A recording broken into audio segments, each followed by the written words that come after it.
बग़ैर वज़ू के नमाज जनाजा अदा हो सकती है। जी हाँ, आपने सही सुना, बग़ैर वज़ू के नमाज जनाजा अदा हो सकती है। किस तरीके से, इस पूरी वीडियो में इसी की वजाहत होगी कि किस तरीके से बग़ैर वज़ू के नमाज जनाजा अदा हो सकती है। तो बने रहें वीडियो के आखिर तक और समझें इस पूरे मसले को। अस्सलामु अलैकुम वरहमतुल्लाहि वबरकातुहू। मोहतरम नाजरीन, मेरे इस चैनल पर आपका खैर मक़दम। उम्मीद करता हूँ कि आप सब खैर आफियत से होंगे। नाजरीन किराम, आज का मसला है कि क्या हम वज़ू के बगैर नमाज जनाजा अदा कर सकते हैं। ये आज का सवाल है। तो इसका जवाब ये है, और इसका जवाब समझने से पहले हमें ये चीज़ जाननी है कि नमाज जनाजा क्या है, फ़र्ज़ है, सुन्नत है या मुस्तहब है। तो नमाज जनाजा फ़र्ज़ है, यानी कि कौन सा फ़र्ज़ है? ये फ़र्ज़ किफ़ाया है। फ़र्ज़ किफ़ाया का मतलब ये हुआ कि अगर बस्ती के कुछ लोग पढ़ लेते हैं नमाज जनाजा तो ये सब के ज़िम्मा से साकित हो जाएगा। लेकिन अगर कोई इंसान, कोई आदमी दूर से आया है या नज़दीकी भी है, लेकिन वो चाहता है कि मैं नमाज जनाजा पढ़ूँ, और वो उस वक़्त आकर वहाँ पहुँचा जब नमाज जनाजा शुरू होने वाला था और उसका वज़ू नहीं है। अब वो चाहता है कि मैं वज़ू करूँ। जब तक वो वज़ू करेगा तो लोग इसके इंतज़ार में नहीं रहेंगे, लोग नमाज जनाजा अदा कर लेंगे।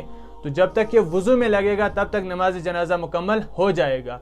तो इस सूरत में इसे नमाज जनाजा पढ़ने के लिए, अदा करने के लिए इसे वज़ू नहीं करना बल्कि तयम्मुम करना है। और तयम्मुम का क्या तरीका है कि आपको किसी ऐसी जगह पर जहाँ मिट्टी हो या किसी ऐसी जगह पर जहाँ धूल जमी हुई हो, उसके ऊपर 2 बार हाथ मारने हैं। एक बार हाथ मार के अपने पूरे चेहरे पर मल लेना है और दूसरी बार हाथ मार के अपने पूरे बाजू कहियों से इसको मल लेना है।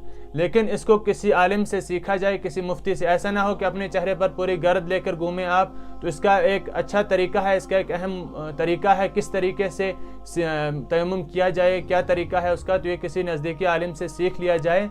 तो बहरहाल ये तरीका है कि उस शख्स को जो नमाज जनाजा अदा करना चाहता है लेकिन वज़ू करने में अगर लगता है तो तब तक नमाज जनाजा अदा हो जाएगा। तो उसके लिए तयम्मुम रखा है शरीयत ने कि वो तयम्मुम करेगा और उसके बाद तयम्मुम करने के बाद वो नमाज जनाजा में शरीक होगा और उस नमाज जनाजा को मुकम्मल करेगा। एक सवाल तो ये था। दूसरा सवाल ये है कि क्या जिस तयम्मुम से हमने नमाज जनाजा अदा किया उस तयम्मुम से हम आने वाली कोई नमाज पढ़ सकते हैं, कोई और इबादत कर सकते हैं या नहीं? तो इसका जवाब है कि जिस तयम्मुम से आपने नमाज जनाजा अदा किया, चूँकि वो मजबूरी में वो तयम्मुम किया था और आपको तयम्मुम के बदले वज़ू करना था लेकिन वक्त कम था, आपने तयम्मुम किया, गोया वो मजबूरी थी। तो उस बिना पर, जो मजबूरी के बिना पर आपने तयम्मुम किया है और वो तयम्मुम था नमाज जनाजा के लिए, तो उस तयम्मुम से आप नमाज अदा नहीं कर सकते बल्कि नमाज के लिए आपको अलग से वज़ू करना पड़ेगा।